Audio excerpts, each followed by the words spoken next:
Welcome to our Google Ads tutorial. Today, we'll guide you on deleting campaigns effortlessly. First, log into your Google Ads account. Navigate to the Campaigns section on the left. Here, you'll see all your active campaigns. Identify the campaign you wish to delete. Click on the Campaigns checkbox. This action allows you to select it for deletion. Next, find the Edit button, located at the top of the page. Click the down arrow to open options. From the drop-down, select Remove.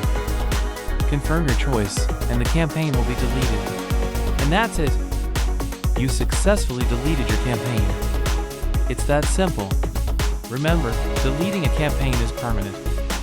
Make sure you really want to do this.